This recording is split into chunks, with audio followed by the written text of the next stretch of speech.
O que eu posso dizer é que Deus existe, envergonha a incredulidade, surpreende a ciência. E eu sou a prova viva do poder de Deus.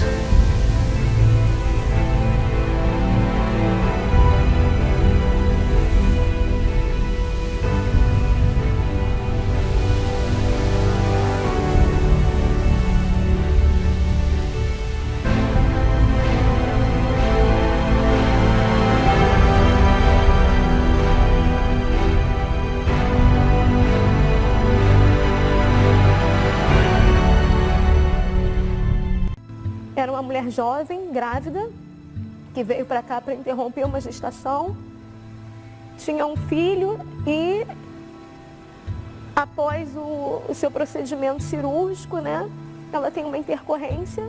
E aí começa todo o drama da vida da Bianca. Primeira visita à Bianca, primeira cena que eu tenho de encontrar a Bianca foi um grande susto, porque ela estava muito inchada, ela estava completamente transformada, ela estava irreconhecível.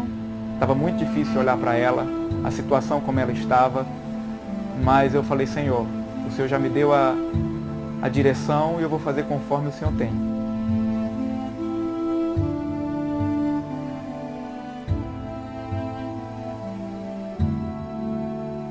Existe um ponto e um momento que o médico ele se torna alguém limitado. Ele vê a humanidade mortal dele e vê o quanto ele é pequeno diante da criação. Eu entrei, olhei e dali bateu uma coisa no meu coração que eu nunca tinha feito aqui dentro. Né? Nesses 2 anos que eu estou aqui, no meu coração eu fiz um propósito com Deus de estar orando todos os plantões de manhã por ela.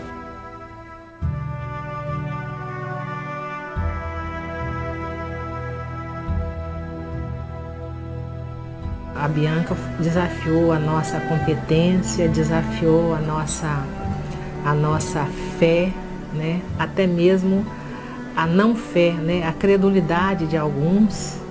Tudo parecia que doía nela. Eu tocava nela para orar, chorar, eu tinha a impressão de que ela sentia dor no corpo todo. Infelizmente a gente não vence sempre. Muitas vezes a gente perde e em situações que a gente não gostaria de perder.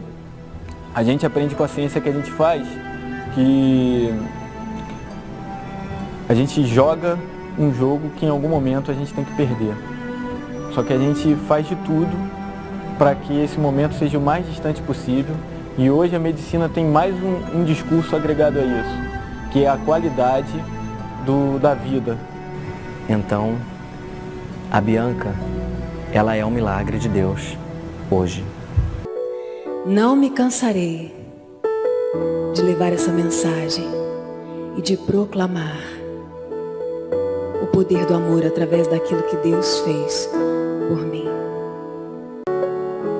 Todas as vezes que um milagre real é testificado, o ambiente desse milagre se manifesta. Por isso, eu creio que hoje tudo é possível. Tudo é possível.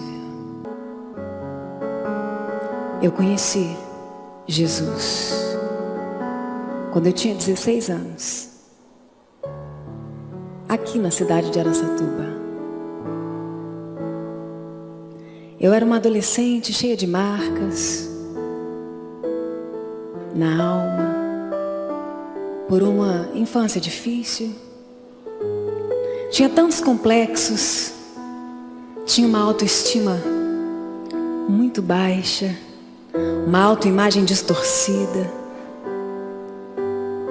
Tinha vários transtornos, apesar da minha pouca idade. Transtorno compulsivo obsessivo. E quando eu conheci esse amor que me amou primeiro, ele me disse: filha, eu entendo que você pense tudo isso a respeito de você, mas eu quero que você saiba o que eu penso a respeito de você. Eu até entendo que você se veja dessa forma, mas eu quero que você saiba como eu te vejo. E quando ele começou a revelar a verdade dele a meu respeito, essa verdade começou a me libertar, começou a me restaurar. E eu tinha talento para música desde criança, mas esse talento era um peso para mim, porque eu pensava: Deus, por que o Senhor me deu esse talento se eu não quero me expor, eu não quero me relacionar, eu não quero fazer nada em público? As pessoas me cobravam. E quando eu conheci esse amor, que me aceitou da maneira como eu estava, que me atraiu e que dia a dia tem me restaurado até hoje, eu descobri que todo o talento que eu tinha era para adorar o seu nome. E a vontade de adorar a Deus, o desejo de exaltar o nome dele, comunicar essa verdade que estava me restaurando, se tornou maior do que os meus traumas. Então eu me envolvi com o Ministério de Louvor e Adoração na igreja, e Deus me surpreendeu, me levando para a televisão. Pela graça e pela misericórdia de Deus, eu permaneci durante muito tempo em um programa de calouros, com tão pouca experiência que eu tinha. Eu sabia que aquela porta tinha se aberto para que o evangelho do reino entrasse através dela. E aonde eu estava, eu levava a presença de Deus comigo. Bianca, estava tão assustada lá atrás, cantando tudo isso. Você já tinha vindo aqui? Não. Primeira vez? Cantando essas coisas todas, você estava assustada, nervosa, tremendo lá atrás, por quê?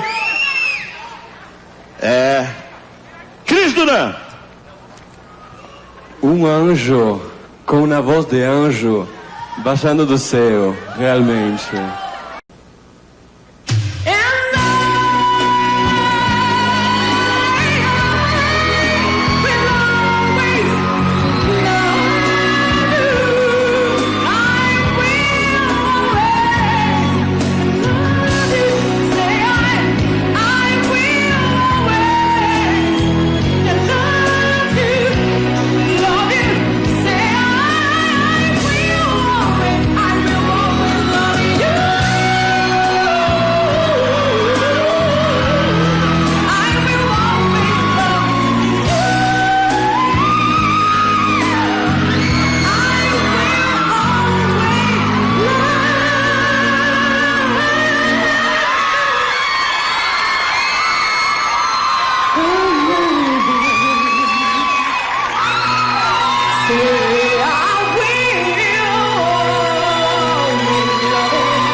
E de lá eu fui para vários outros programas de televisão e conheci tantas pessoas importantes. Me tornei compositora, fiz faculdade de música, quis aprimorar os talentos que Deus tinha me dado. E as pessoas acreditavam que eu estava completamente realizada. Afinal de contas, eu estava servindo a Deus. Eu tinha sucesso, mas existia um desejo no meu coração que ninguém sabia. Existia um clamor secreto que era algo entre eu e Deus. E era o desejo de ser mãe. Desde criança, o meu maior sonho sempre foi ser mãe. Mas na adolescência eu descobri uma endometriose que me impedia de engravidar. E depois que eu me casei, todos os meses eu tinha sintomas falsos seguidos de exames negativos. E muitas vezes a frustração tira o brilho do nosso olhar. A decepção de acreditar tantas vezes. A decepção de abrigar a expectativa e encontrar a frustração acaba nos tirando a esperança e desistimos de sonhar. E então muitas vezes eu estava na igreja, eu estava num culto e eu ouvia algum testemunho a respeito da maternidade e vinha aquele nó na minha garganta. E muitas vezes só em pensamento eu dizia: Senhor, eu não consigo imaginar a minha vida chegando ao fim sem que eu seja mãe. Muda a minha história, muda a minha sorte, toca o meu corpo. Uma mulher, quando não consegue engravidar, ela se sente desqualificada. Ela se sente inapropriada, seca, estéril. E era assim que eu me sentia. Mas de fato isso era muito pessoal, isso era entre eu e Deus. E um certo dia eu estava num culto e uma missionária se aproximou de mim e disse assim: Deus está tocando o seu ventre e Ele vai realizar o desejo do seu coração. Ela não conhecia a minha história. Ela não sabia que esse era o meu maior sonho. Mas naquele momento, quando ela disse essas palavras, eu me lembro que eu abri um sorriso e pensei: chegou o tempo. Ainda que eu tenha desistido de esperar, Deus não se esqueceu. Ainda que eu tenha me esquecido porque desisti de sonhar, Ele não se esquece nunca. Ele não se esquece de nenhuma das suas orações. Cada uma das suas lágrimas são colhidas e plantadas no coração de Deus. E cada uma delas brotará. Cada uma delas brotará. Ele não se esqueceu de você. Ele não desistiu de você. E naquele momento, eu me lembro que não comentei nada com ninguém. E no meu coração eu buscava sinais e confirmações. Muitas vezes nós abrigamos a incredulidade com a esperança de que ela nos proteja da decepção. Nós temos medo de acreditar. Nós temos medo de sonhar. E então eu estava num outro culto, uma missionária se aproximou de mim em outro lugar, uma outra pessoa, e disse assim: tive um sonho com você. Você estava com um menino no colo, um bebê, e você sorria muito. E então passaram-se alguns dias, eu estava numa outra reunião e um pastor disse: ei, Deus vai alegrar a sua casa. E então finalmente eu desisti da incredulidade. Eu abri mão das minhas defesas e comecei a preparar todas as coisas pela fé. Pela fé. Continuei tendo sintomas falsos e exames negativos. Mas eu tinha uma palavra. Eu tinha uma visão. E o Espírito Santo de Deus agora estava gerando uma convicção no meu coração. A certeza daquilo que eu esperava. A convicção daquilo que naquele momento eu não podia ver. Diante de resultados negativos no meu coração, eu tinha uma palavra positiva. Eu já estava abrigando o poder da fé. Passaram-se alguns meses e novamente eu tive aqueles sintomas de sempre. E eu pensei, dessa vez é diferente. Eu tive um sonho de que havia chegado o tempo. Fui até o laboratório sem avisar nada a ninguém, sozinha.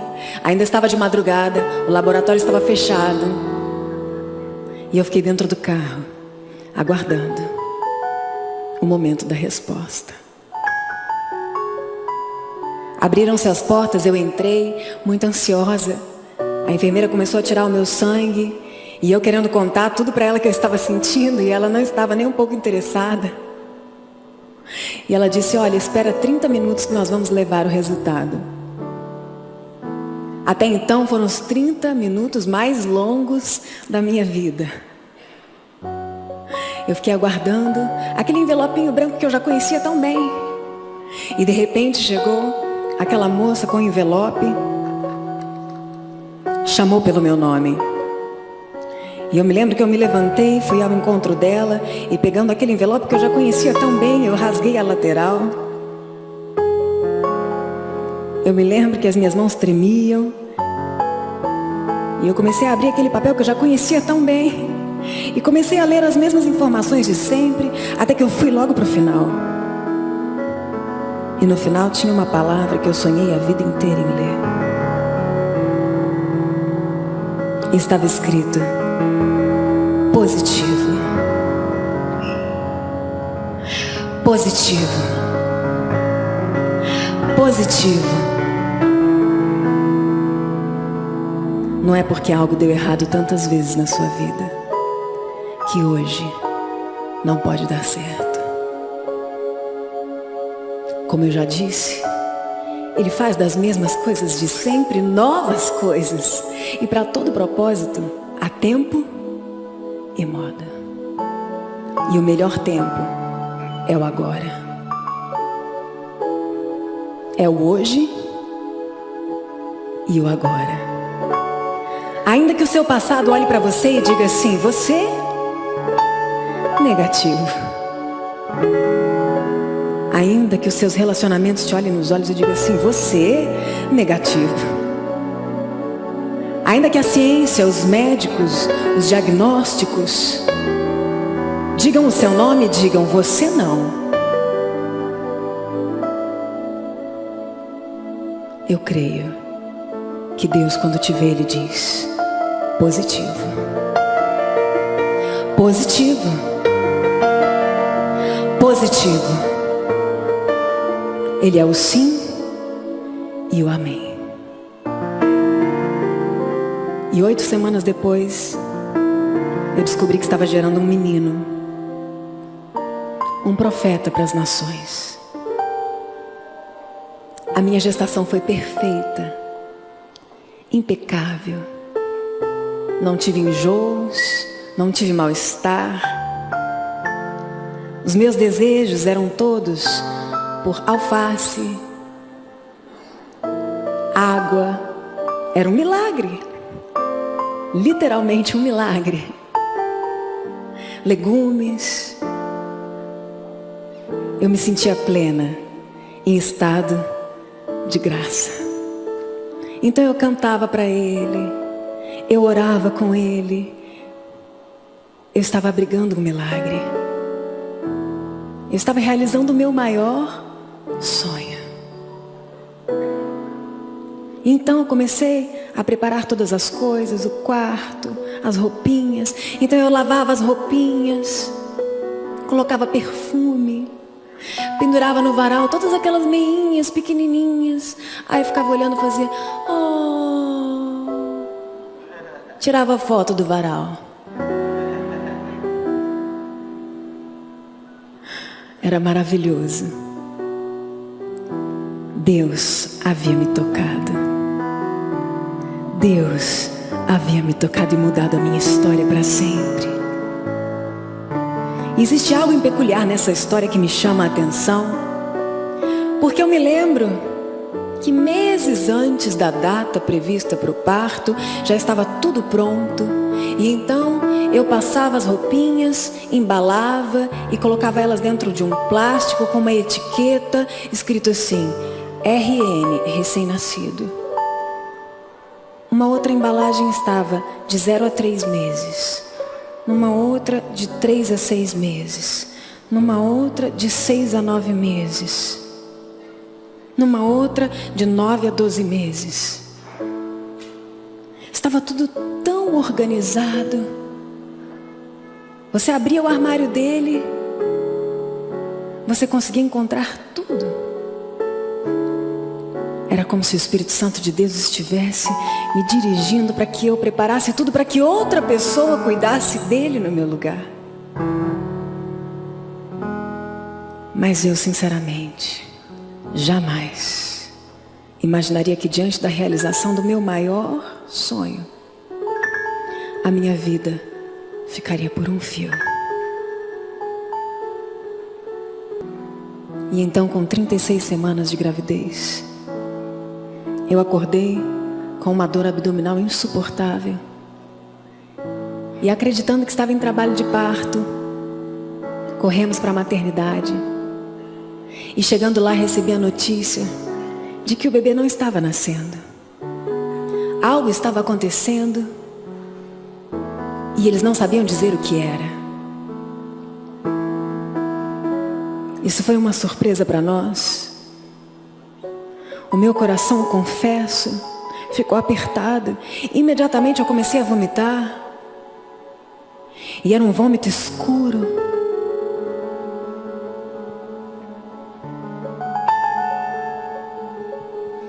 Eram placas de sangue. Parecia uma borra de café, mas eram litros e litros e litros desse líquido que tinha um cheiro muito forte. E os médicos não sabiam dizer o que estava acontecendo. Então eles disseram: vamos te transferir para um outro hospital, porque aqui é só maternidade. E nós não temos o equipamento e a equipe necessária para tratar você. Me colocaram numa ambulância e eu fui transferida para o hospital com a tecnologia mais moderna do estado do Rio de Janeiro. Chegando lá, os meus pastores imediatamente foram para lá. E eu me lembro que a minha pastora, Fernanda Brum, chegou já na UTI. E eu estava toda suja, vomitando muito. E ela disse: Bianca, nós vamos orar. Deus está com você aqui. Nós oramos. E eu permaneci durante 4 dias esperando um diagnóstico. Até que no dia 10/10 de 2010, eu estava no quarto e o obstetra entrou e disse assim: mamãe, o seu bebê vai nascer hoje. E essas são as minhas últimas lembranças.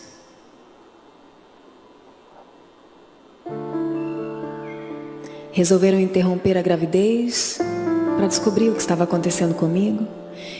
E a caminho da sala de cirurgia eu broncoaspirei aquele vômito e tive que ser entubada.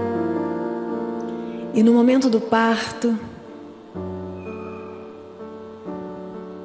por mais um milagre, ele nasceu ileso, perfeito, saudável. Mas aquele rostinho que eu tanto queria ver, aquele choro que eu tanto queria ouvir, o milagre, o sonho, a promessa que eu queria conhecer, eu não conheci. Permaneci inconsciente, fui levada para o quarto e o meu organismo entrou em choque. Naquela madrugada, véspera de feriado do dia 12 de outubro, o hospital chamou um cirurgião de plantão que, correndo até o hospital, me encontrou já anestesiada na sala de cirurgia. E o anestesista disse: ela já está quase sem sinais vitais. Abre e vamos ver o que aconteceu. Quando abri no meu abdômen inteiro, tiveram uma perspectiva terrível, porque o meu intestino tinha necrosado e se rompido, e vazou líquido fecal por toda a cavidade abdominal, contaminando todos os órgãos. Quem entende um pouco de medicina sabe que esse quadro significa o fim da linha. Muito difícil alguém sobreviver a isso. E então ele começou a lavar órgão por órgão, e foram mais de 10 litros de soro, lavando toda a cavidade abdominal, e o anestesista disse: termina logo essa cirurgia porque eu não estou conseguindo segurar ela viva. E então ele me costurou inteira. E eu imagino que naquele momento ele pensou: como eu vou dizer isso à família? Como eu vou dizer a eles que eles vão levar o bebê embora sem a mãe? A minha família aguardava na sala de espera, com certeza, sem a menor ideia do que eles iriam ouvir. E então o médico chegou à minha mãe e disse: a Bianca teve uma sepse, uma infecção generalizada, o caso é gravíssimo e nós não podemos garantir que ela vai sobreviver. Nós damos 48 horas. Nesse momento, diante da tragédia do desencontro, exatamente no momento da celebração da vida, houve um desafio entre a razão e a fé. A notícia foi para a internet, então criaram um blog que divulgava o boletim médico a cada 3 horas, e um relógio de oração de 24 horas começou a ser promovido por todos os meus amigos. Cantores, pastores começaram a fazer uma grande campanha de oração. E isso foi para a televisão, foi para a rádio, e pessoas no Brasil inteiro foram comovidas pelo Espírito Santo de Deus, sem mesmo me conhecer, a se inscrever naquele relógio. E elas escolhiam 5 minutos do dia para dobrar os joelhos e dizer: Deus, cura aquela moça da internet. Pessoas que nem acreditavam em Deus, comovidas por essa história, se inscreviam naquele relógio e diziam: olha, eu nem sei se Deus existe, mas só Deus pode curar essa moça. Passaram-se 48 horas e eu ainda estava viva, mas começaram as notícias de que os meus órgãos estavam falindo. E então meu coração estava sustentado por medicamentos. Eu tive falência respiratória, falência dos rins, fígado, tudo. Diante desse diagnóstico de falência múltipla de órgãos, somente um milagre poderia me tirar daquela UTI. Mas eu creio no poder sobrenatural da oração. Eu sou a prova do poder da oração.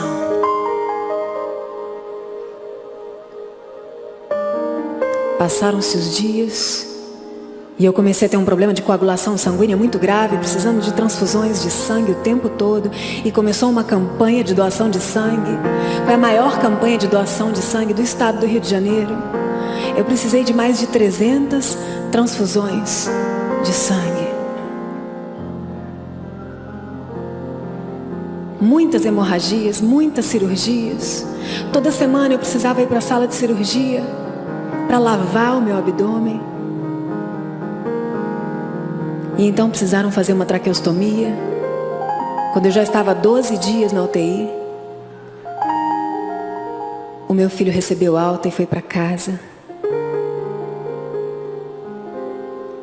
E sabiam que essa traqueostomia iria mudar a minha voz para sempre. Mas diante daquela situação, isso era o que menos importava. Porque de fato nem o mais otimista daquele hospital poderia imaginar que um dia eu sairia de lá. Porque se passaram semanas, semanas e semanas, e eu estava na mesma posição, inchando, inchando, inchando. Até que ultrapassei os 150 quilos de edema, num estado de anasarca, completamente deformada. Eles costuravam o meu abdômen e ele abria porque eu estava tão distendida que já não conseguiam segurar os pontos. E muitos amigos, pastores e familiares estavam todos os dias ao lado do meu leito, falando comigo, orando comigo, cantando para mim. E eles diziam que cheirava mal. Meu corpo estava apodrecendo. E então, porque eu estava toda aberta, eu comecei a contrair diversas bactérias hospitalares. Inclusive a KPC. Uma superbactéria multiresistente que não tem cura. Mas a palavra de Deus diz que Deus supre os seus amados enquanto dormem. E enquanto eu dormia, Deus cuidava do meu filho para mim. Enquanto eu dormia, Deus estava levantando uma nação para clamar pela minha vida.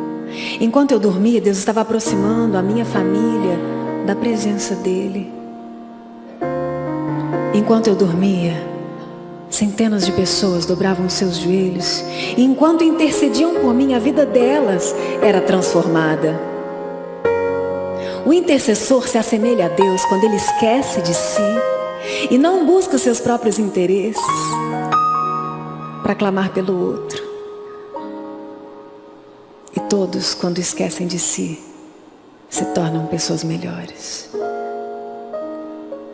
De alguma maneira, Deus estava cuidando de cada detalhe enquanto eu dormia.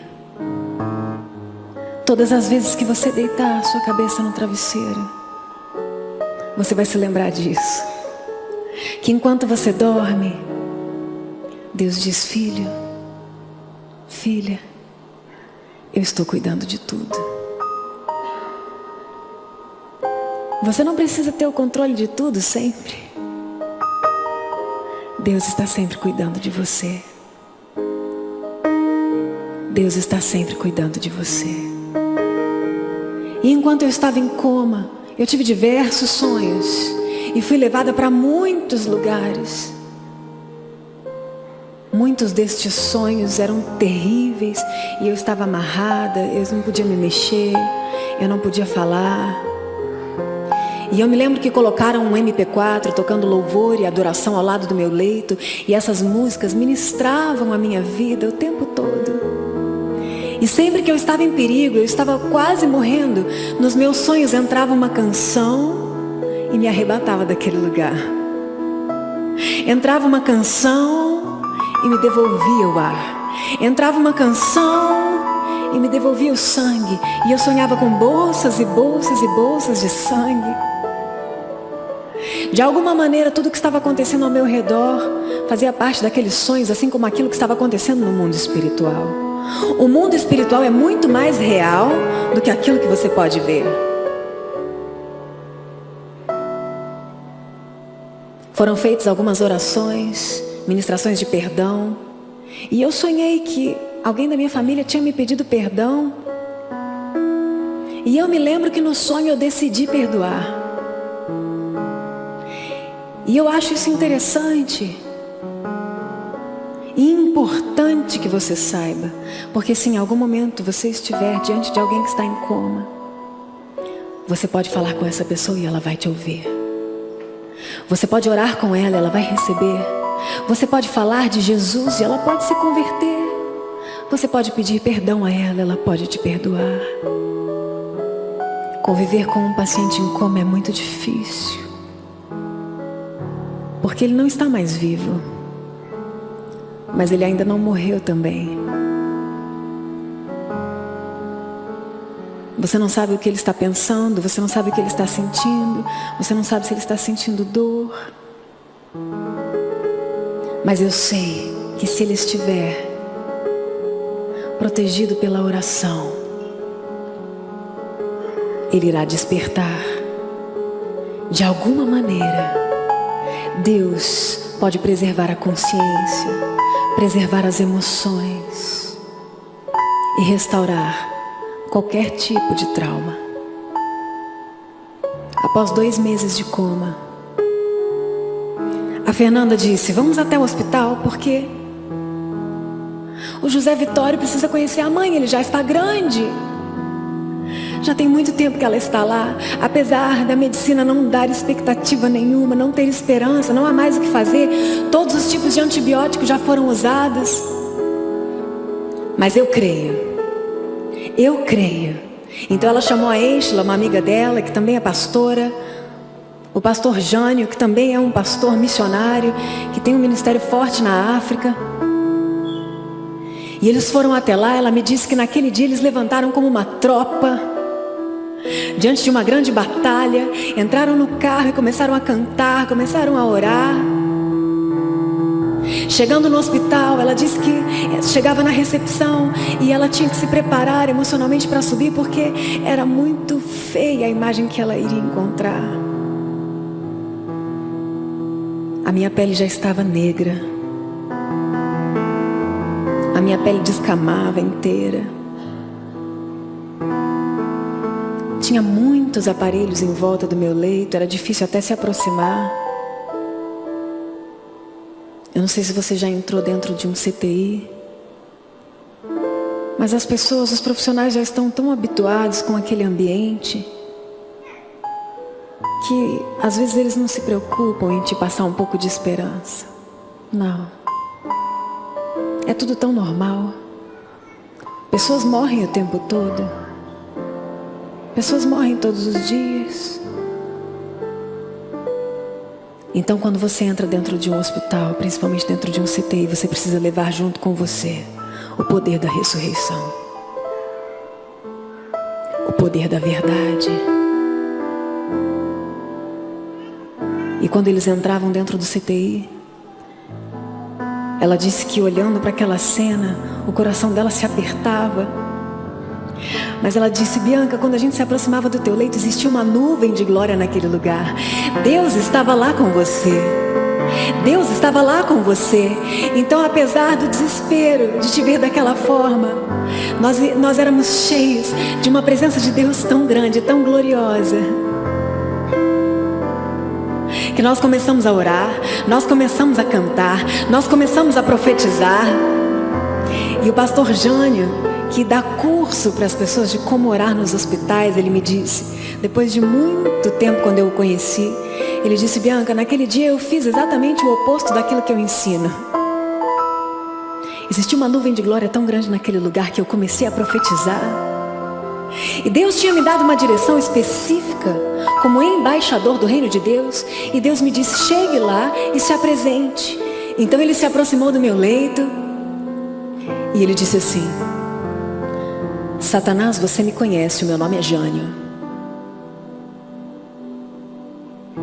E eu estou aqui em nome de Jesus. Em nome de Jesus, o nome que é sobre todo nome. Eu quero dar uma ordem aos órgãos vitais. Voltem a funcionar em nome de Jesus. E eles disseram que naquele momento as máquinas começaram a apitar, todas ao mesmo tempo. E eles ficaram preocupados, achando que estava acontecendo alguma coisa comigo. E logo veio a equipe médica e tudo começou a normalizar. E eles disseram: alguma coisa aconteceu. Nós cremos e vamos embora hoje convictos. Saíram de lá no dia seguinte às 6 horas da manhã. Os médicos ligaram para minha família e disseram: a Bianca acabou de ter uma parada cardíaca. E então, quando eles souberam, eles disseram: meu Deus, o que será que a gente fez? Nós fomos lá ontem. E os médicos disseram: ela ficou 6 minutos sem oxigênio no cérebro. Nós conseguimos reanimá-la, mas não sabemos o nível de sequela cerebral. Passaram-se 10 minutos, eles ligaram de novo dizendo: a Bianca teve mais uma parada cardíaca. Agora mais 2 minutos. 8 minutos sem oxigênio no cérebro. Chamaram toda a minha família no hospital e disseram: vamos reduzir um pouco os sedativos e vamos avaliar o nível de sequela.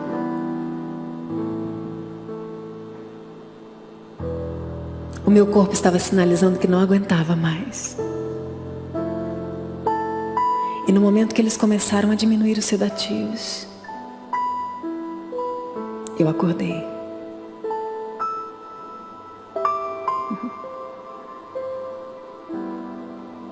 Eu acordei. Você consegue dizer Glória a Deus. Que bom que vocês estão aí. Aleluia. Quem nunca entrou num CTI ou nunca participou de uma história como essa? De repente imagina quando eu digo que estava 2 meses em coma e acordei, imagina uma moça loira, deitada num leito como uma bela adormecida. E de repente ela senta no leito e espreguiça e faz... Bom dia, voltei.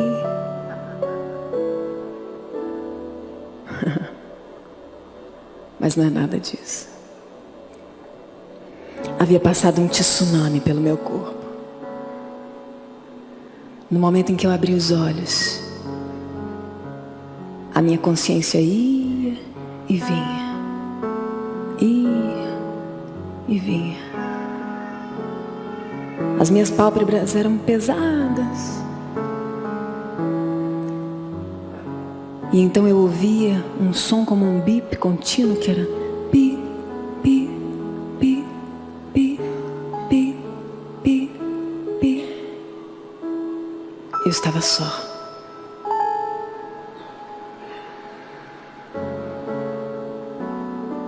Eu não me lembrava quem eu era.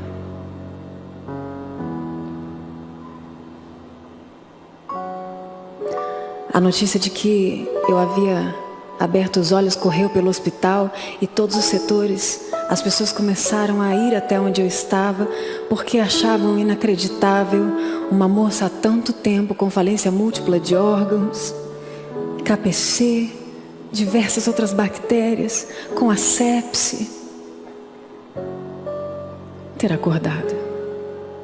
E então eu me lembro que começaram a passar pessoas pelo meu leito e dizer assim: bom dia, Bianca.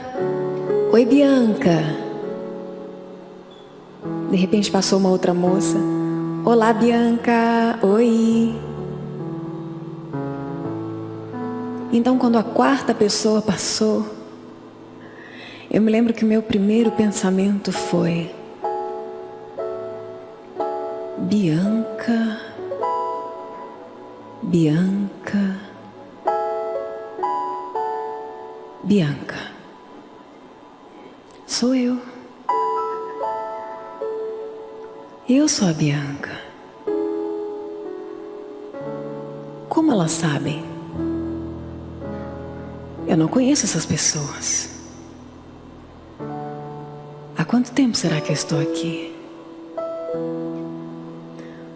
O que aconteceu comigo? Elas falavam com tanta intimidade, com tanto carinho. Claro, talvez alguma delas, talvez até já tenha chorado ao lado do meu leito. Elas me davam banho todos os dias. Já tinham me visto morrer e ressuscitar 2 vezes. Conheciam meu filho, minha família, meus pastores. Elas me conheciam muito bem. E então chegou o horário da visita. Minha mãe se aproximou do leito e disse assim: oi, filha. Aos poucos eu vou te contando o que aconteceu com você. Eu só quero que você saiba que o José Vitório está bem. Ele está em casa. Mas eu não me lembrava que eu estava grávida.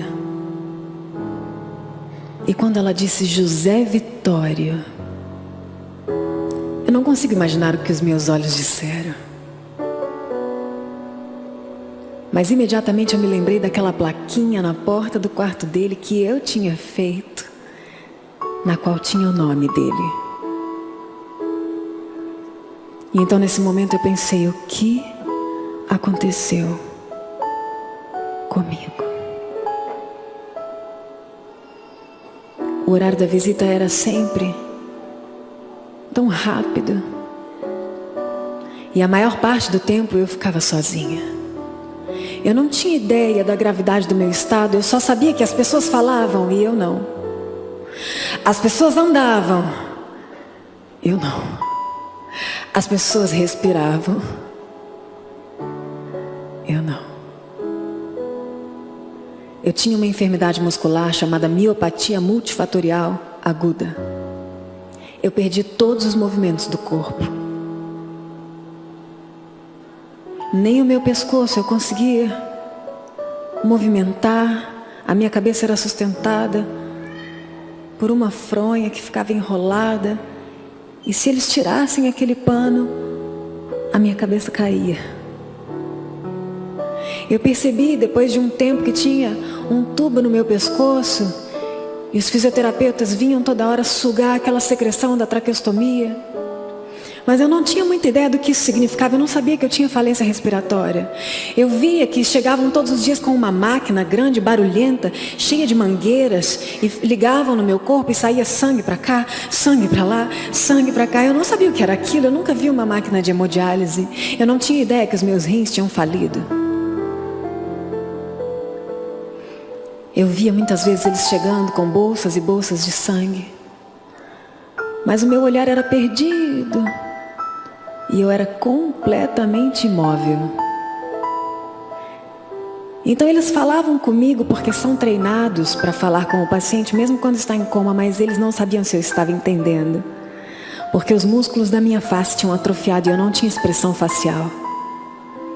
Inclusive eu soube há pouco tempo que os médicos acreditavam que eu tinha algum nível de sequela cerebral porque o meu olhar não tinha expressão. Mas eu estava 100% lúcida. E cada segundo durava uma eternidade. Depois de um tempo eu percebi que tinha um relógio de frente para mim. Eu glorifico a Deus por esse relógio. Talvez eu conheça esse relógio mais do que o seu próprio fabricante. Porque durante muitos dias e muitas noites eu fiquei olhando para ele. Nas primeiras semanas, os meus olhos embaçavam muito. Eu estava sempre suando muito por causa da febre. Aquela infecção era muito forte. Eu estava sempre cheia de gelo. E a minha vista embaçava. As pessoas não sabiam. Eu estava sempre só. Raramente algum enfermeiro resolvia se aproximar de mim. Ele percebia que eu estava encharcada, que os meus olhos estavam molhados e ele enxugava. Então quando eu conseguia enxergar aqueles ponteiros, eu ficava tentando me lembrar como que se vê as horas. Até que depois de muito tempo eu comecei a me lembrar o que significavam aqueles números. E eu comecei a entender a rotina do CTI. Eu sabia que logo às 7 da manhã seria interrompida aquela madrugada tão longa e tão vazia, onde eu não via ninguém. Apesar das luzes estarem acesas o tempo todo, as máquinas apitando o tempo todo, e você não sabe se é dia, noite. Eu não me lembrava nem da cor do céu. Mas eu sabia que às 9 horas da manhã era o horário do banho. E eu esperava muito pelo horário do banho. Porque pelo menos em algum momento elas estariam perto de mim, me tocando e falando comigo, ou falando entre elas. Muitas vezes elas conversavam como se eu não estivesse lá. E elas falavam, meu Deus, coitada dessa moça, o que será que aconteceu com ela? E a outra dizia, eu soube que foi no parto. Teve uma complicação, e eu comecei a ouvir aquelas conversas e tentava juntar os fatos e entender o que tinha de fato acontecido comigo. E quando elas começavam a me dar banho, eu me lembro que elas me molhavam, me encharcavam inteira, e os fios se enrolavam, precisavam de várias enfermeiras para me dar banho.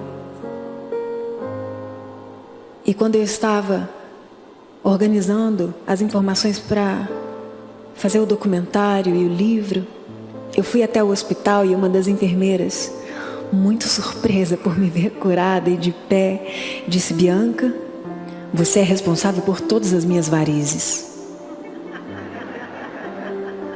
E eu falei, Por quê? E ela disse, porque para dar banho em você, precisavam 5 enfermeiras. Você pesava mais de 150 quilos, tinha mais de 5 drenos no abdômen, vários acessos, o seu abdômen estava aberto, dava para ver os seus órgãos. E o teu banho demorava 3 horas. E elas disseram assim, Sabe o que tornava aquele momento mais leve? Aquelas canções que estavam tocando naquele MP4. E enquanto nós limpávamos você, nós cuidávamos de você, a gente começava a cantar. E a gente se envolvia naquele ambiente, e quando via, tinha passado. E um dia em especial, eu me lembro da primeira vez, quando uma delas começou a cantar. Ela estava lavando os meus cabelos, e era como se o Espírito Santo estivesse dizendo assim para mim: recebe a cura, recebe a unção, recebe a cura, Bianca, recebe a unção. E ela continuou cantando: recebe a cura, recebe a cura, recebe a cura, recebe a unção. Você recebe? Recebe a cura, recebe a cura, recebe a cura, recebe a unção. Ele não desistiu de você, não. Ele não te esqueceu, não. Hoje Ele te toca, hoje Ele te cura.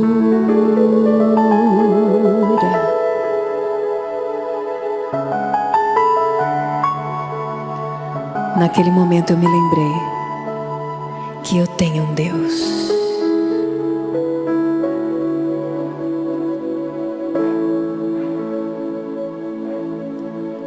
E eu percebi que a maioria das enfermeiras eram cantoras. E eram cristãs. E elas cantavam o tempo todo. Depois colocaram uma televisão. E ali tinham diversos DVDs de louvor. E depois de um certo tempo elas já estavam com uma certa intimidade comigo. E elas diziam assim: Bianca, a gente sabe que você é cantora, não liga não, tá? Eu não conseguia sorrir, mas eu tinha vontade às vezes. O meu olhar era sempre o mesmo. E o máximo que acontecia era que uma lágrima escorria. Porque eu percebia que os dias se passavam e nada era diferente. Eu estava sempre na mesma posição. Então eu comecei a perceber que amigos meus estavam indo me visitar e eu imaginava que devia ser algo muito triste aquela cena, porque eu percebia que eles faziam muita força para ficar bem do meu lado. Eles se aproximavam de mim: oi Bianca, tudo bem? A gente veio te ver, vamos orar com você. E de repente paravam do meu lado e eu via que eles não conseguiam deixar de chorar.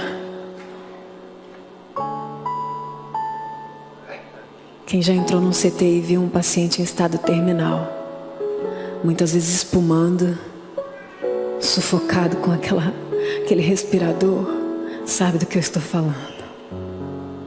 Eu me lembro que o desmame era a pior coisa para mim. Quando eles tentavam forçar o meu pulmão a voltar a funcionar, eles tiravam o respirador e diziam: agora você vai ficar 2 horas sem respirador, e saíam.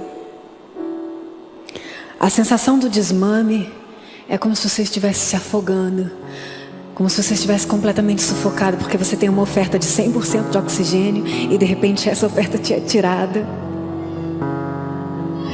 E eu me lembro que mesmo naquela situação, fazendo tanta força para respirar pela traqueia, Eles às vezes decidiam fazer o desmame bem no horário da visita. E eu me lembro que eu pensava, poxa, tinha que ser agora. Vai chegar algum amigo meu e eu tô aqui, nesse estado deplorável, suando, tentando respirar.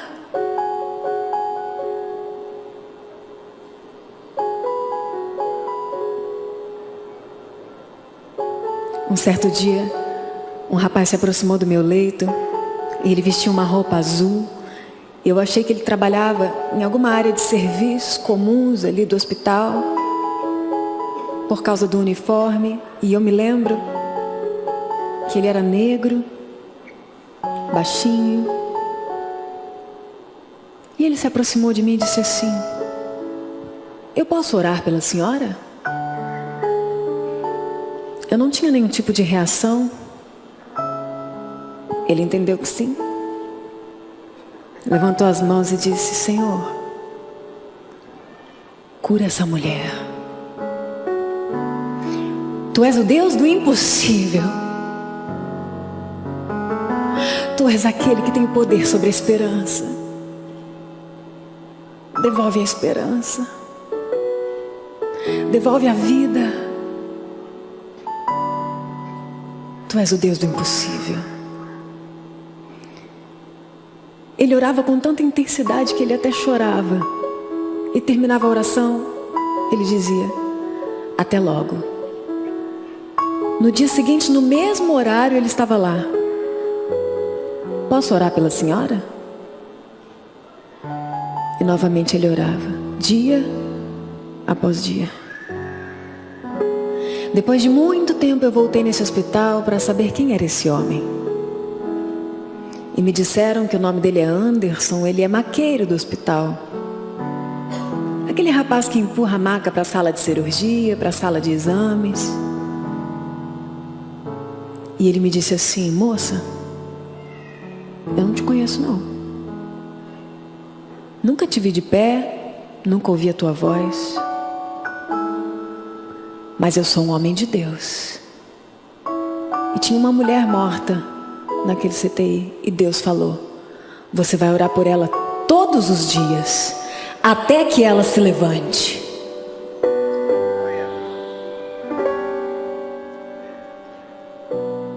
O corpo de Cristo não tem paredes. O corpo de Cristo não tem placas. Quando você entrega a tua vida a Jesus, imediatamente você passa a fazer parte de um organismo vivo e ele está sobre toda a terra. E quando isso acontece, nos tornamos membros uns dos outros. As tuas dores são minhas e as minhas dores são tuas também. Aquele homem não me conhecia, mas o Espírito Santo de Deus dilatou o coração dele. E ele se comprometeu a orar até que eu me levantasse.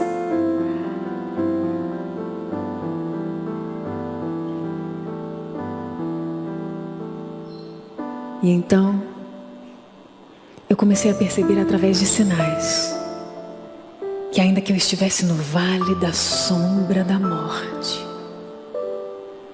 eu não precisava temer. Porque Deus estava comigo lá. Deus estava comigo lá. Ele guiava a minha alma pelas águas tranquilas. Ele me trazia o refrigério. E todos os médicos eram um pouco frios. Muitas vezes eles se aproximavam de mim e diziam assim: por que você está chorando agora? Você está com alguma dor? Está doendo alguma coisa? E eu não podia me mover, eu não podia falar. Muitas vezes as enfermeiras se aproximavam e ficavam tentando entender pelo meu olhar o que eu estava querendo dizer. Às vezes era porque a posição estava ruim. Às vezes eu queria que subisse um pouco a cama ou descesse, mas eu não tinha como dizer. E elas vinham, às vezes eu me chacoalhava assim, ou tentava com o olhar dizer alguma coisa, e ela saía irritada e dizia assim: gente, alguém vai lá tentar entender o que a Bianca está falando, porque eu não dá para entender.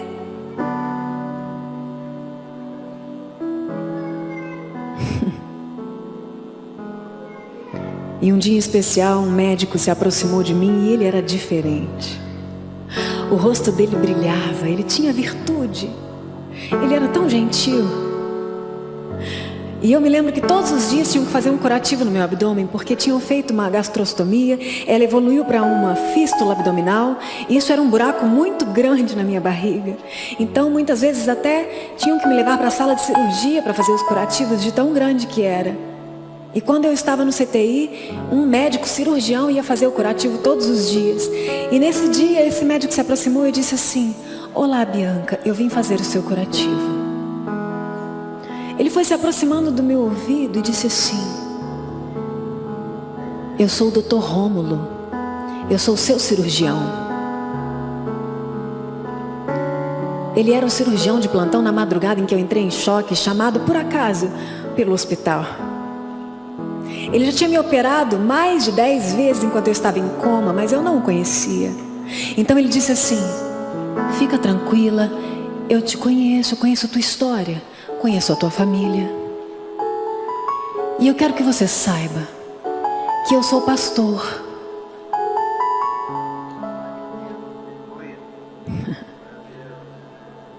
"E a minha igreja está orando por você.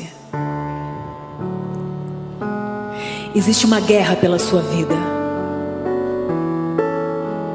Você está orando?"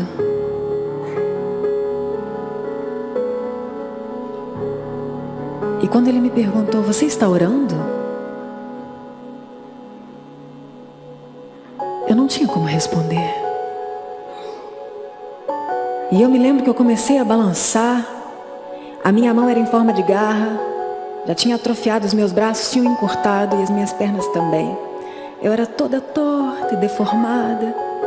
E eu me lembro que eu estiquei um pouquinho esse dedo e balancei a mão dizendo assim, meu braço era baixo porque eu não conseguia levantar, mas eu fiz assim querendo dizer: não, eu não estou orando. A quantidade de sedativo que você dá para um paciente nesse estado é tão grande que é impossível construir uma frase, um pensamento lógico. Eu não tinha ideia do contexto, mas eu me lembro que os outros médicos viram, se aproximaram e falaram assim: olha, ela está dando um sinal. Quando ela chacoalhar o dedo assim, é não. Quando ela levantar a pontinha do dedão, é sim. Ele teve uma revelação. Glória a Deus. Eu tinha ali um sinalzinho quando era sim ou não. E nós tínhamos avançado um pouco. Naquele momento eu soube que nos momentos mais críticos em que eu estava em coma, na mesa de cirurgia, tinha um homem de Deus com as mãos ungidas operando o templo do Espírito Santo. Porque enquanto eu dormia, Deus fez escolhas melhores que as minhas.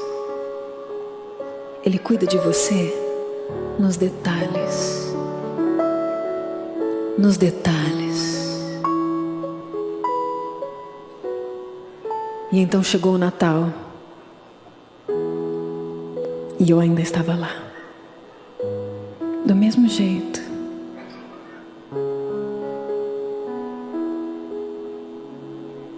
A minha família chegou no horário da visita, querendo disfarçar um pouco que era Natal, para eu não ficar triste e saber que eu ainda estava lá. O hospital deu um tempo a mais no horário da visita para que eles ficassem ali perto de mim um pouco. E a minha família foi impecável em todo momento, porque eles chegavam sempre sorrindo, mostrando fotos, mostrando vídeos, falando de coisas positivas.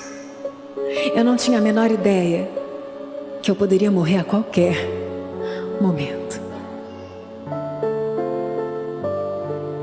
E nessa noite de Natal, depois que eles foram embora, eu me lembro que novamente eu fiquei sozinha com aquele relógio. E eu fiquei esperando dar a meia-noite, porque eu queria que aquele dia acabasse logo. E uma enfermeira se aproximou de mim, pegou na minha mão.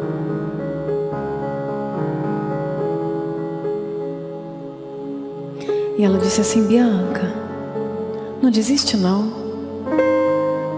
Eu sei que hoje é Natal,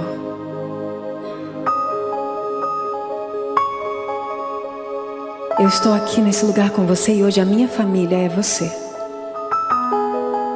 Eu nem sei se eu mereço pedir alguma coisa para Deus nesse Natal, ela disse. Mas se eu puder fazer um pedido só, eu queria pedir a sua vida de volta. Então ela pegou na minha mão e ela disse assim: posso fazer uma oração? E Deus ouviu a oração dela.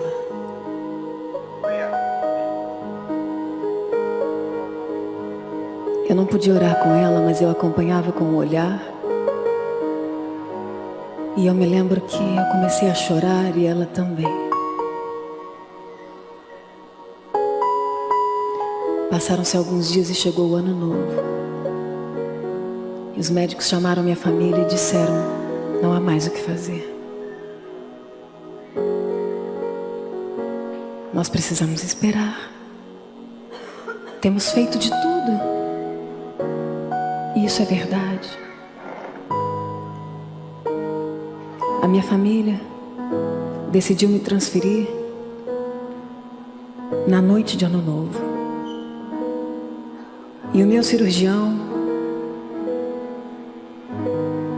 questionou a Deus dizendo: Senhor, por que o Senhor está transferindo ela daqui? Eu creio que ela vai ser curada. E Deus disse para ele: filho, sabe por que eu estou transferindo ela? Porque quem vai curá-la sou eu.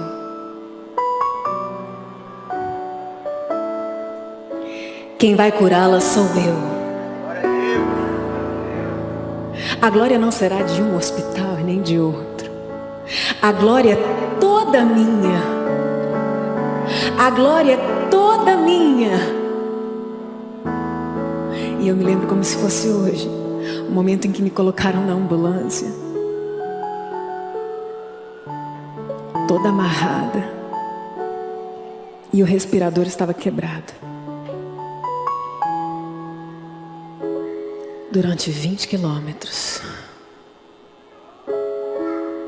eu permaneci em pensamento, fazendo a única oração que eu conseguia. E essa oração era: Espírito Santo, fica comigo. Espírito Santo, fica comigo. Espírito Santo, fica comigo. Espírito Santo, fica comigo. Espírito Santo, fica comigo.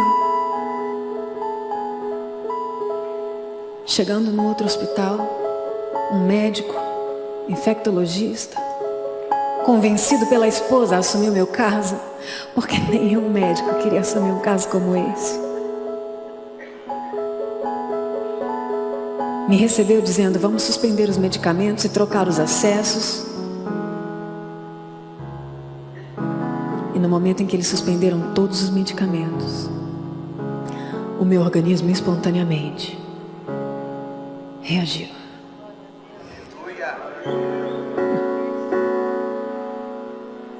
Você pode dar um glória a Deus?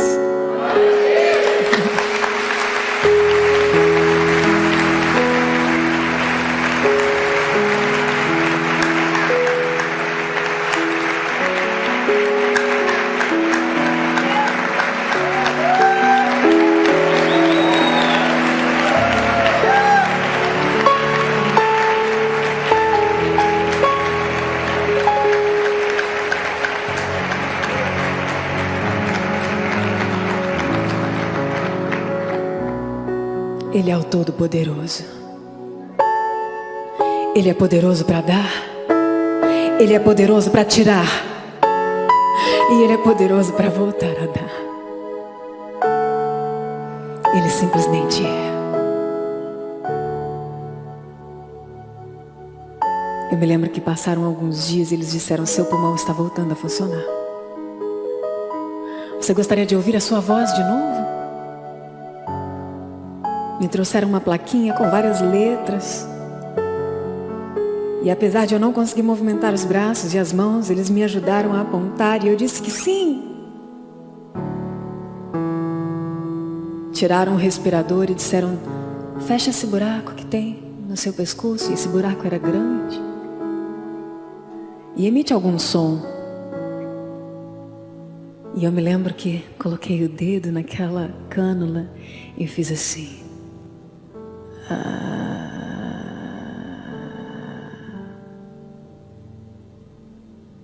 Me disseram que a minha mãe estava chegando e eu pensei, vou fazer uma surpresa para ela. E quando ela entrou, eu fiz assim.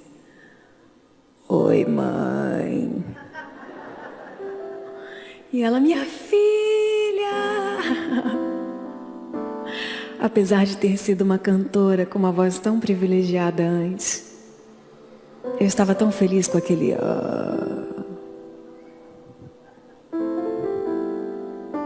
E então eles disseram, você gostaria de se ver no espelho?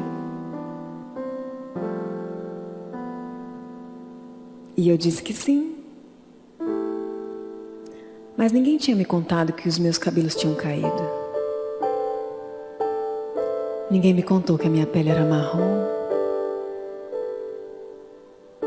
E eu confesso que não sei como Lázaro saiu daquela gruta. Mas eu estava muito mal. Eu não sabia que tinha uma sonda saindo do meu nariz, porque desde que eu acordei do coma eu estava com ela e eu não percebi.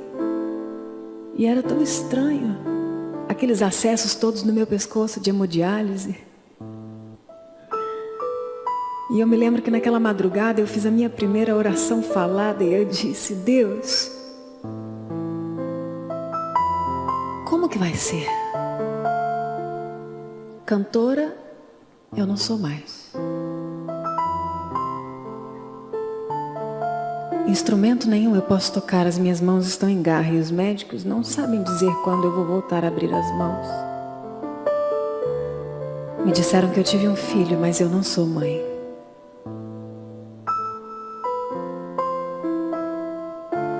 Tudo que aconteceu comigo dilacerou meu instinto materno. Eu não sentia mais nada. O meu desafio era tentar respirar sozinha. E era tão difícil. Eu não andava. As minhas pernas tinham deformado. E eu pensei, como vai ser, Senhor, daqui para frente?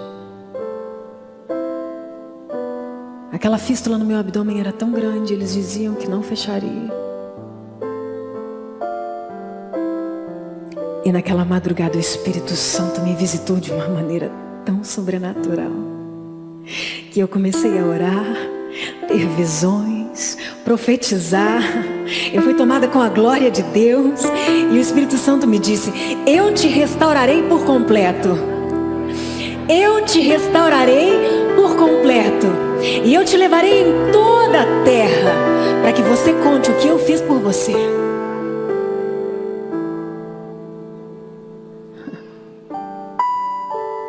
Na mesma semana, o meu médico disse que eu iria receber alta.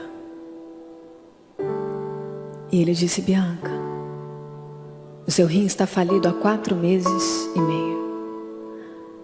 Falência absoluta. Falência renal aguda. Sem urinar, 0. Você vai fazer um transplante de rim. A gente vai agendar um catéter permanente. Você vai para casa, vai fazer hemodiálise em casa.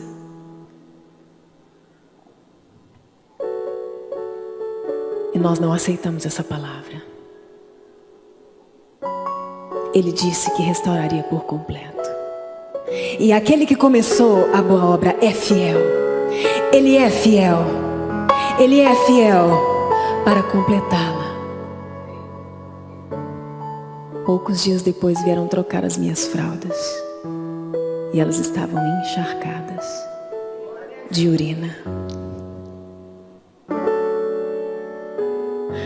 E esse médico, infectologista, chamou todos os profissionais do hospital e até de fora. Chamaram uma banca. Fizeram diversos exames. Até que enfim ele disse, Bianca, eu sou cético. Mas eu tenho que confessar. Alguém está me ajudando. Você vai receber alta com todos os órgãos funcionando. Sem sequelas. Sem sequelas. agradecer. Pai, em nome de Jesus, eu te agradeço por esse momento, Senhor. Eu te agradeço por essa oportunidade de eu estar aqui, Pai. Presenciando esse milagre, Deus. Como tu és bom, Senhor. Obrigado, Pai, obrigado. E abençoa cada um de nós aqui, abençoa nossas famílias, nossos filhos. Oh, Deus.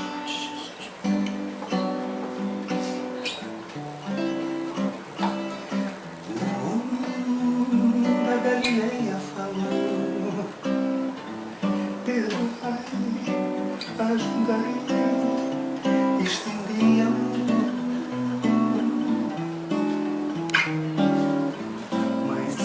Acima de todas as coisas, ame teu irmão. Trate-o assim como eu te tratei. Dá-lhe o amor que sempre te dei. Faça de tudo para que vivas bem com teu irmão.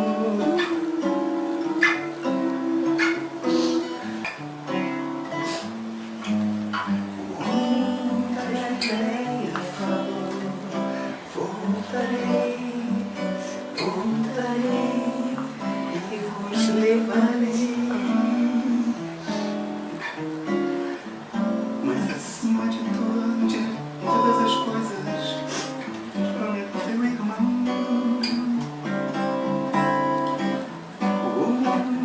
Da Galileia falou, perdoai, ajudai, estendei a mão.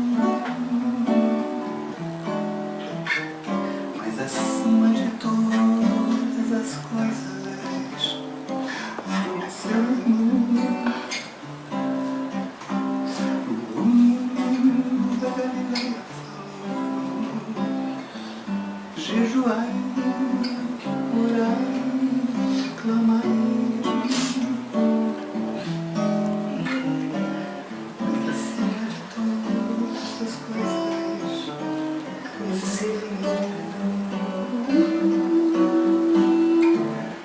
Trate-o assim como eu te tratei. E sempre te dei.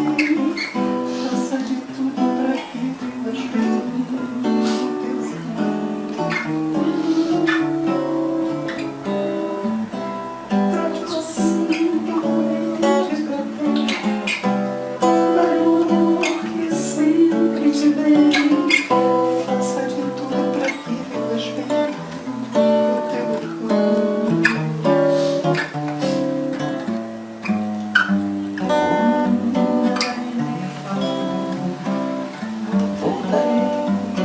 Voltarei e vos levarei.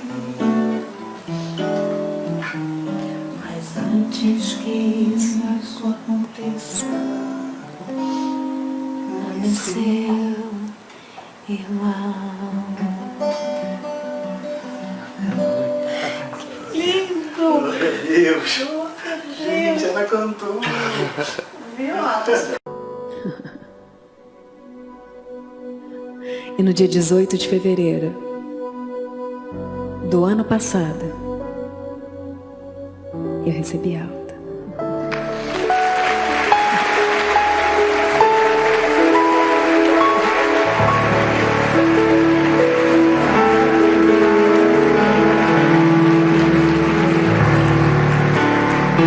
Glorificado seja o nome de Jesus.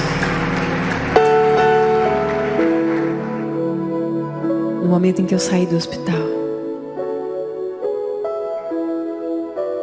eu me lembro que eu estava tão insegura. Eu estava vindo de uma outra dimensão. Eu não me lembrava a cor do céu. Eu não me lembrava como eram as pessoas andando na rua. Eu não me lembrava como eram os carros em movimento. Eu tinha acabado de reaprender a engolir. Eu tinha tanto medo de engasgar. Eu era totalmente dependente porque eu não andava sozinha. E então me colocaram no carro e eu fiz uma oração pelas pessoas que permaneciam no hospital. E quando o carro começou a sair em movimento, eu percebi que tocava uma canção no rádio. Mesmo eu estando tão insegura, eu comecei a prestar atenção naquela letra e parecia que essa letra estava contando a minha história. Deus não só tinha escrito essa história com suas próprias mãos, Ele estava escolhendo até a trilha sonora. E a música dizia assim: Mestre, eu preciso de um milagre. Transforma minha vida, meu estado. Faz tempo que eu não vejo a luz do dia.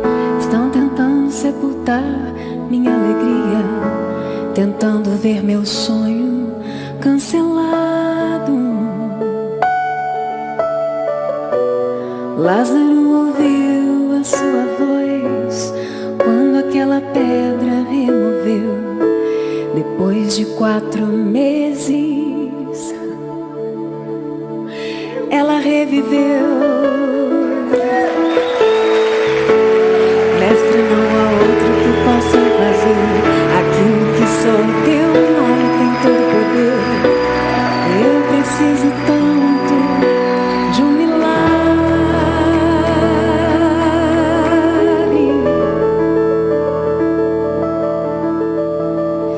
Aleluia. Ele te chama pelo teu nome. E hoje Ele te diz: vem pra fora. Vem pra fora. Tem uma vida esperando por você.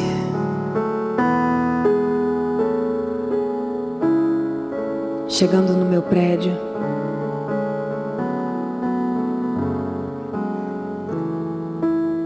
eu me aproximei da porta do meu apartamento e ainda com a porta fechada, eu pude ouvir um choro. Aquele choro que eu queria ter ouvido há tanto tempo atrás.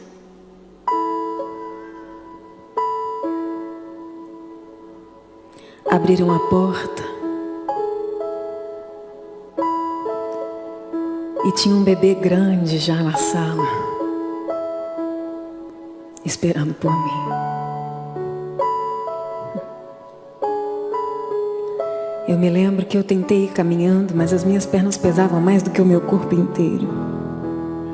E eu ia arrastando as pernas, tentando me aproximar dele. E o meu desafio naquele momento era respirar. O meu desafio naquele momento era ficar de pé. E o médico tinha me proibido de chegar perto dele, por causa das bactérias do hospital. Então eu me lembro que eu fiquei olhando ele de longe e tentando entender o que eu tinha que sentir naquele momento. A minha mãe entregou uma florzinha na mão dele e disse assim: toma, mãe, toma. E ele olhou para mim e sorriu.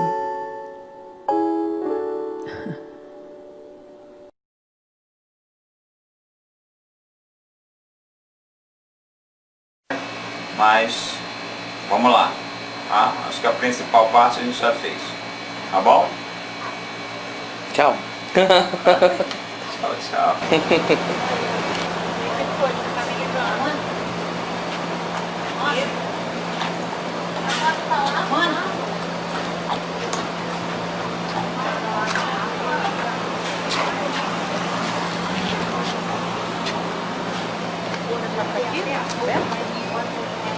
Vê se tá aberto, Renato. Nós estivemos aqui, te agradecemos por tudo que foi feito, oramos por cada uma das pessoas que ainda permanecem nesse lugar. Te louvamos, te adoramos, porque o Senhor é um Deus vivo. É o mesmo ontem, hoje e sempre. O Senhor operou milagres, o Senhor fez maravilhas. E nós te louvamos e te adoramos eternamente por isso. Te agradecemos, Senhor, e pedimos que o Senhor siga conosco, Pai, daqui em diante, nessa recuperação.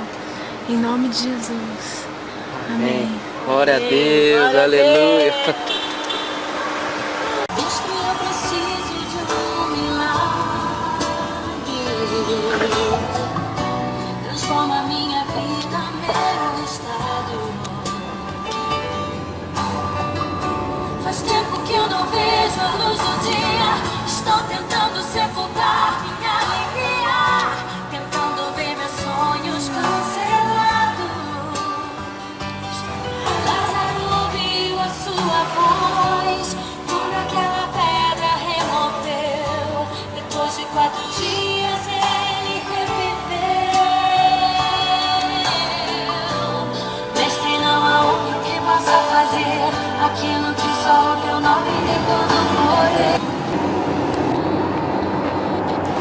Ai, que chegou, neném.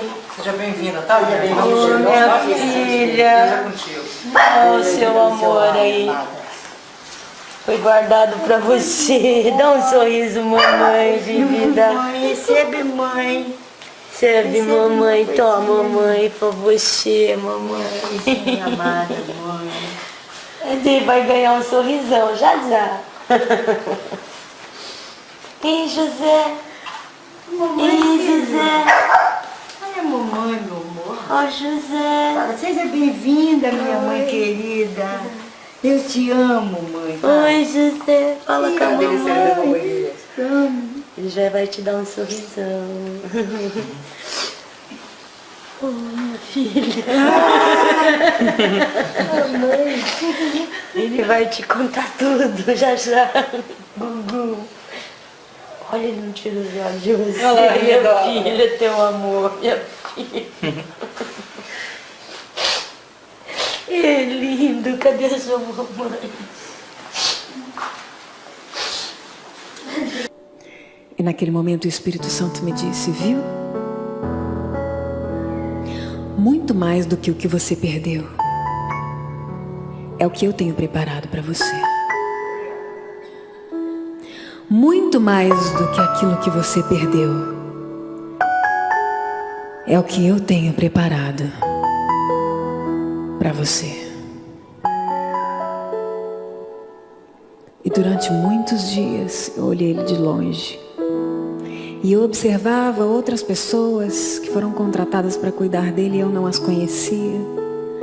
Elas tinham tanta intimidade com ele.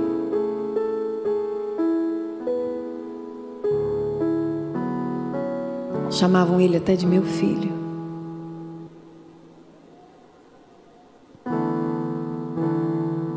Eu me olhava no espelho e não podia me reconhecer. Todos os dias eu tinha que cuidar daquela ferida tão grande.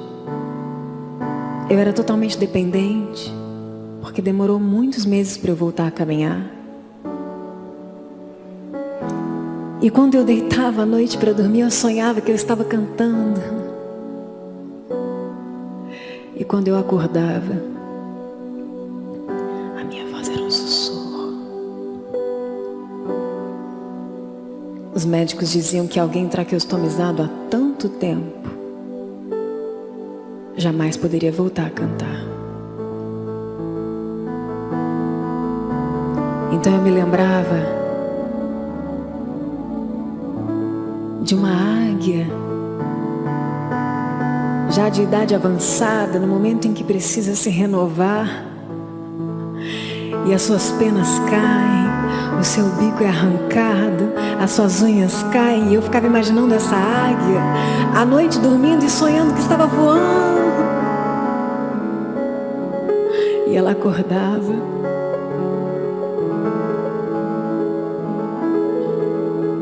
e via que aparentemente isso seria impossível, e era assim que eu me sentia. E então Deus me disse, filha, você perdeu o chão. Abre as suas asas. Abre as suas asas. Existe um vento que vai soprar e vai te levar às alturas. Eu não te fiz para caminhar, eu te fiz para voar. Porque a minha graça te basta. E o meu poder se aperfeiçoa nas suas fraquezas. E eu entendi que todas as vezes que eu glorifico a Deus nas minhas fraquezas, o poder de Cristo habita em mim. E isso é o suficiente.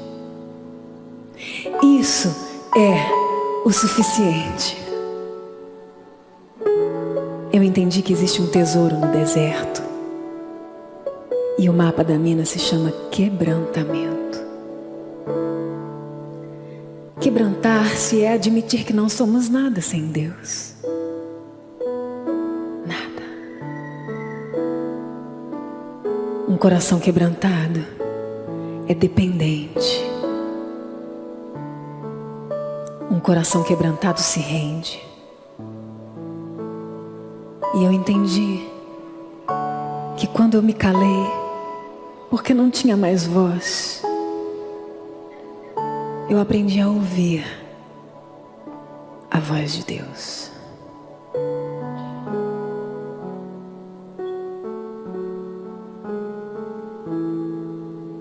Aprendi a agradecer por cada fio de cabelo que cresceu. Aprendi a agradecer por um degrauzinho dessa altura que eu consegui subir. E hoje eu sei que o maior presente que eu ganhei se chama gratidão. Hoje eu sei o que significa o versículo que diz: todo ser que respira, louve ao Senhor. Você consegue encher o seu pulmão de ar? Enche.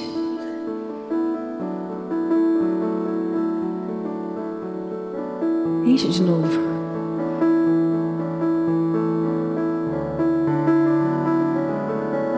Mais uma vez.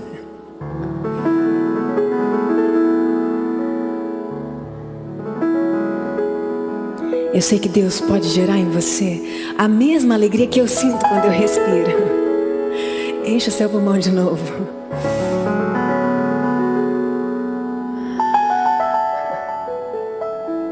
Consegue louvar a Deus por isso? Você vai ser feliz na medida em que você for grato. Você pode ter certeza que aquilo que é pouco para você, para alguém pode ser tudo. Você tem muito mais do que você imagina. Você tem muito mais do que você imagina. Gostaria de mostrar as fotos que testificam aquilo que Deus fez por mim. O meu pastor Josué Valandro Júnior, orando pelo José Vitória, as diversas máquinas ligadas no meu corpo,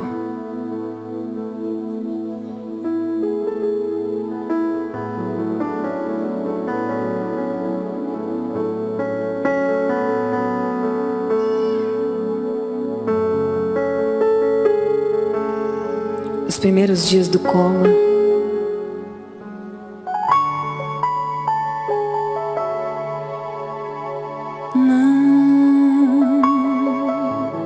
não há impossível, há esperança.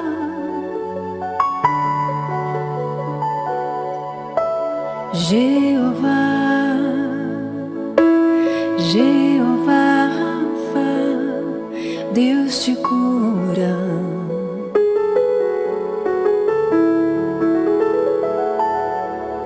Jeová, Jeová Rafa, Deus te cura. José Vitório recebendo alta com as avós.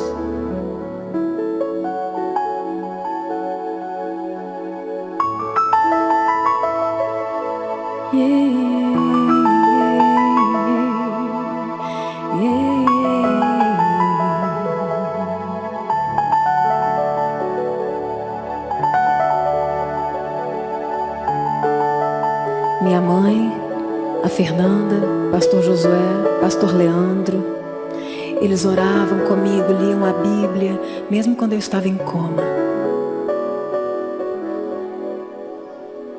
Fernanda, Eixla, pastor Jânio, os pais da Eixla estavam ali, diante da morte, profetizando pela fé. Pela fé. Não sei se vocês conseguem ver o tamanho que eu estava, o tamanho dos meus braços. A minha pele já estava marrom.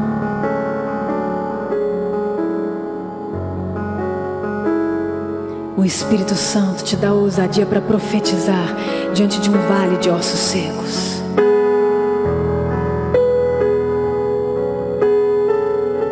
Aleluia. Aleluia. Aleluia.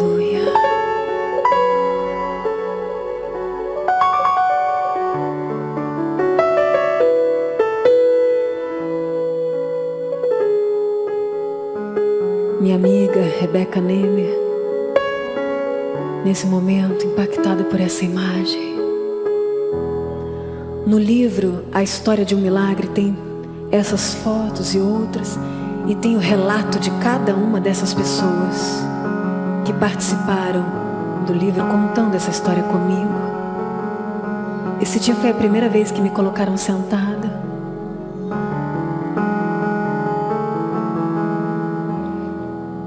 Uma irmã da igreja foi até o hospital cortar as minhas unhas, e o meu olhar era sempre assim, perdido.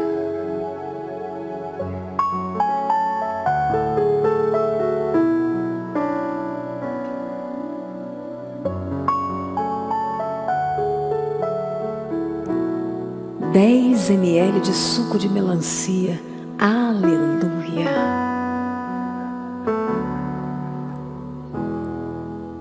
Primeira vez que eu fui à varanda do hospital com a minha mãe. Esse foi o dia que eu me olhei no espelho.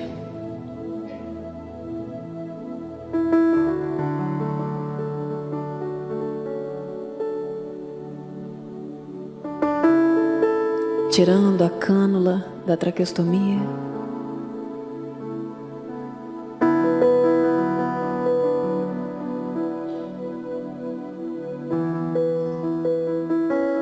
Trocando os acessos profundos da hemodiálise.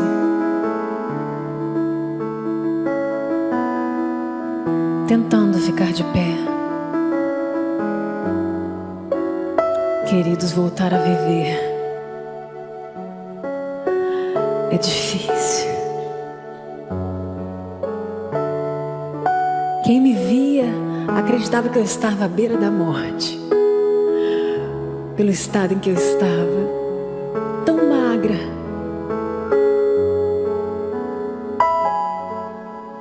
Para nessa foto. Esse momento eu estava saindo da UTI, recebendo alta, indo para o quarto. As enfermeiras estavam tão felizes em festa. E para a glória do nome de Jesus, essa foto tem um pouquinho mais de 1 ano.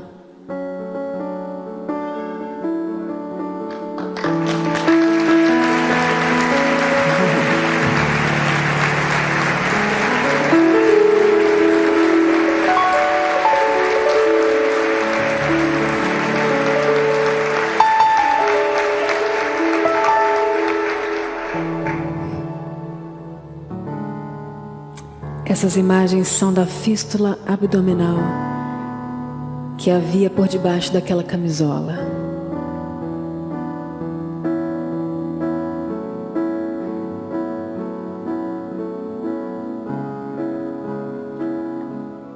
Tudo que é verdade tem muita força. E por incrível que pareça, queridos, tudo isso aconteceu.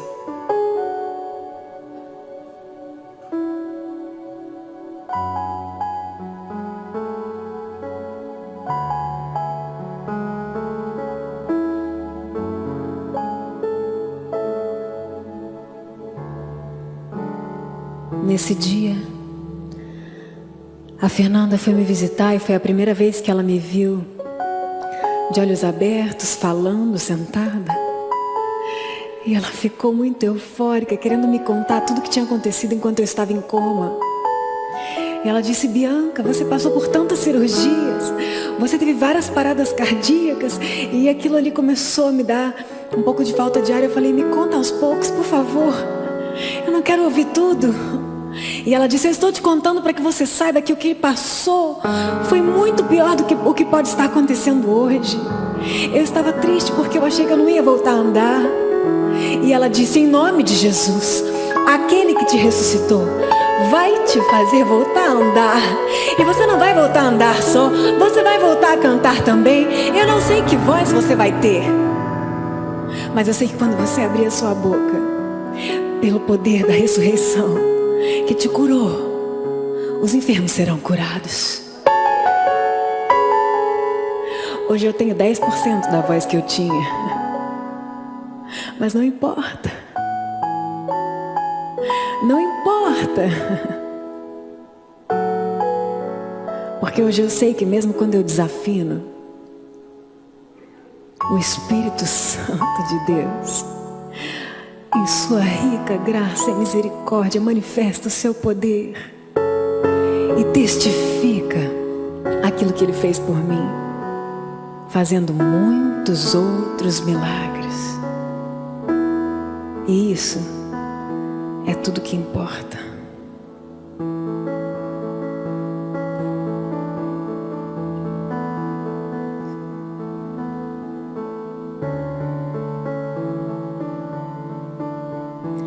Nesse dia eu estava lendo o texto que diz que todas as coisas cooperam para o bem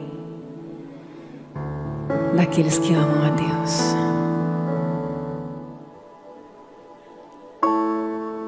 Ele estava me esperando.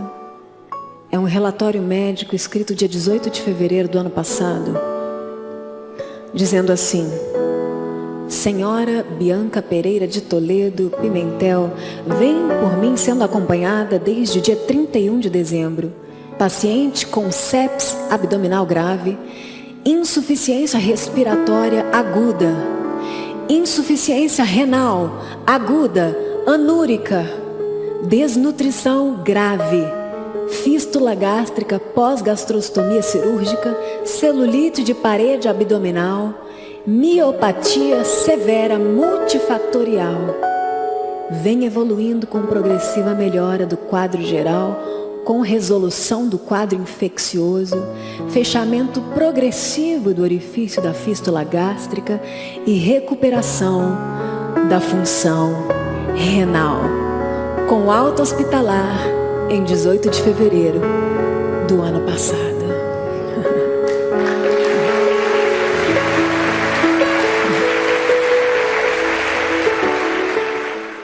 Glorificado seja o nome de Jesus. Glorificado seja o nome Jesus. Jesus. Jesus. Jesus. Nome que é sobre todo nome.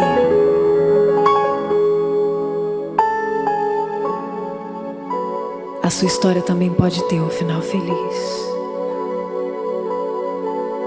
Você crê nisso?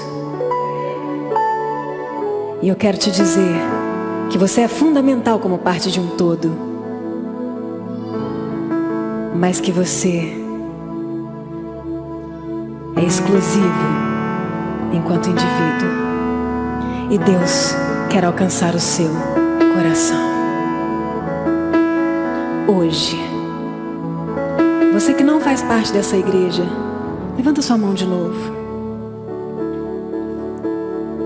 Se de alguma maneira essa história alcançou teu coração e você gostaria que eu fizesse uma oração para que esse Deus sobrenatural faça parte da tua história,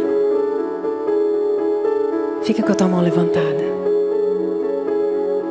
Você que está com a mão levantada, você tem coragem de vir aqui na frente? Tem? Então vem. Vem, que essa é a parte mais legal. Põe ele no chão, põe ele no chão. Eu gosto de ver ele vindo andando. Cuidado aqui. Ei. Ai, não.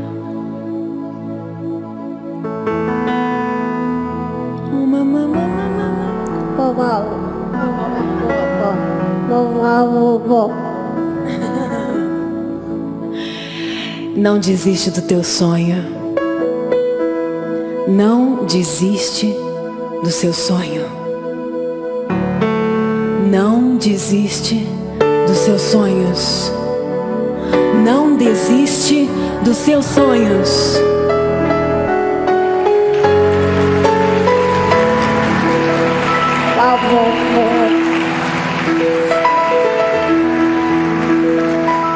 Coloque sua mão no seu coração.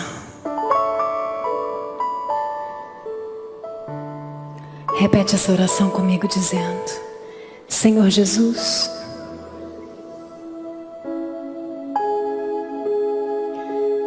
eu não estou à procura de religiões. Eu quero a verdade. Eu quero o caminho. Eu quero a vida eterna. Eu quero esse Deus vivo como parte da minha vida. Muda a minha história. Escreve o meu nome no livro da vida. Senhor Jesus, eu te aceito como meu único Senhor e meu Salvador. E eu declaro que a partir de hoje, a minha vida está nas tuas mãos. Nada mais será igual. Aleluia.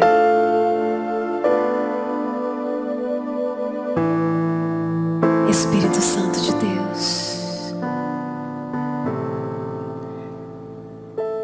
te louvamos e te adoramos, porque só o Senhor pode restaurar o nosso coração e nos dar uma nova chance. Uma nova chance.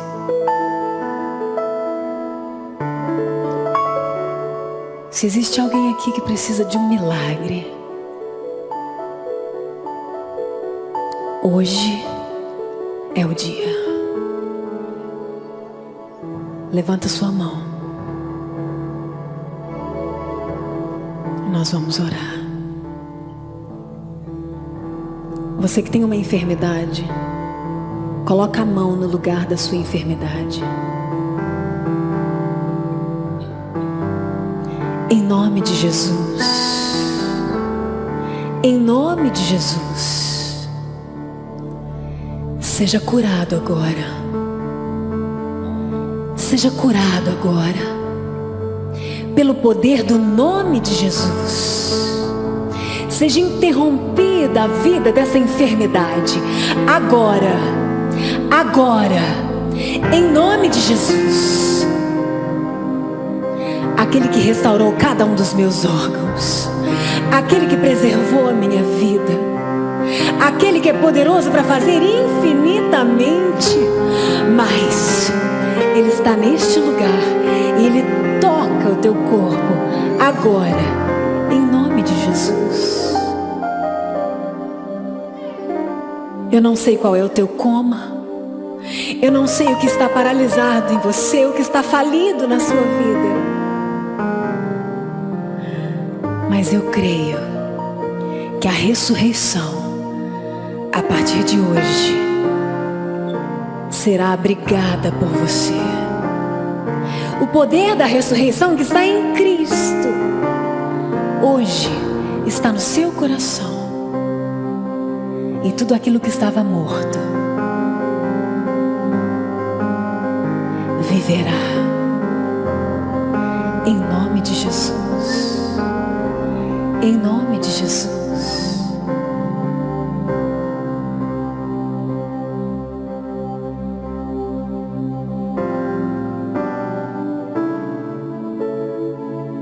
Talvez o órgão que esteja paralisado em você seja o seu coração.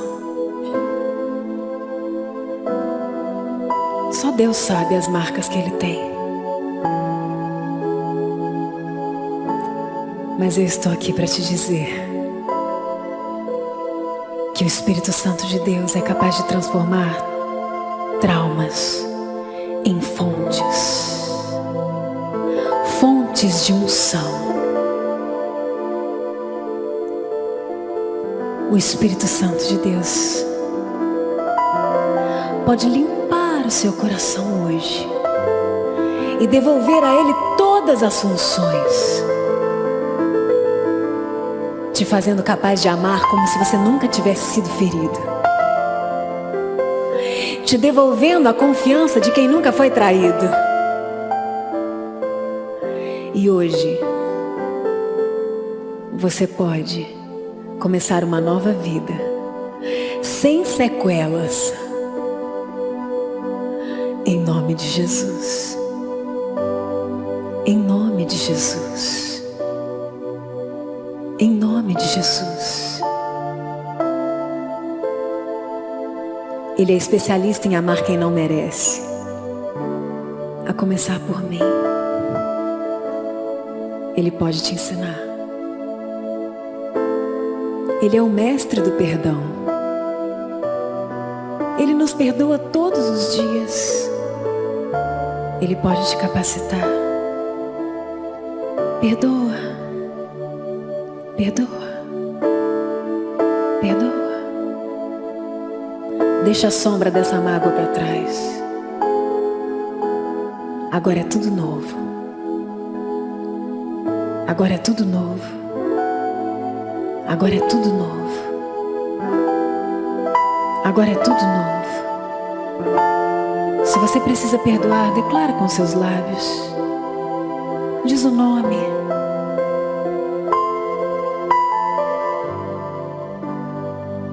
O Espírito Santo quer lavar a sua alma, para que Ele possa te entregar coisas novas. Coisas novas, em um novo tempo, para um novo coração. Seja cheio do Espírito Santo. Seja cheio do Espírito Santo. Seja cheio do Espírito Santo. Seja cheio do Espírito Santo. Seja cheio do Espírito Santo. Seja cheio do Espírito Santo.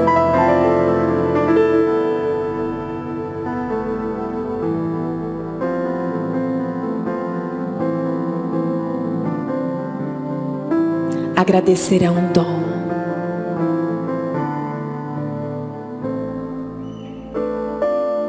E celebrar a vida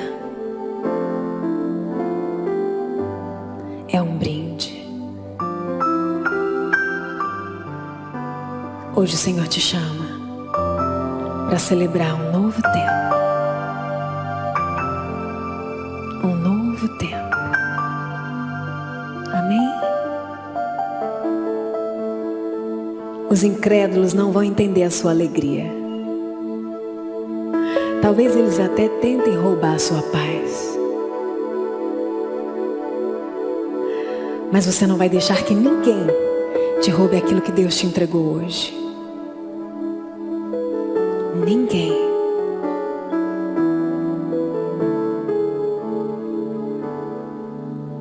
A partir de hoje, Cristo vive em você. Em você.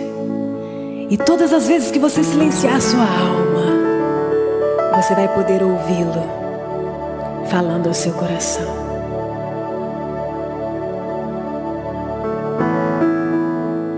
Porque Ele vive em mim, Cristo vive em mim, posso crer no amanhã, porque Ele vive em mim, temor não há,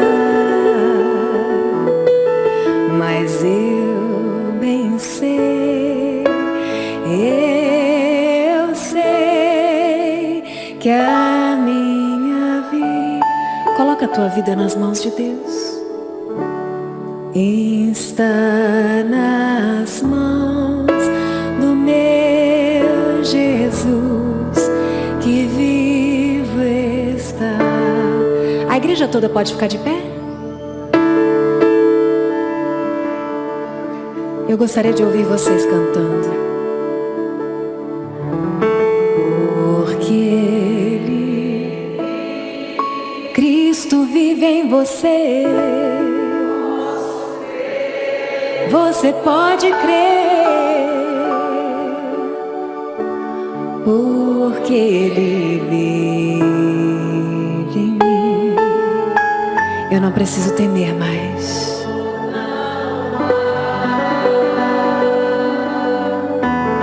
Mas eu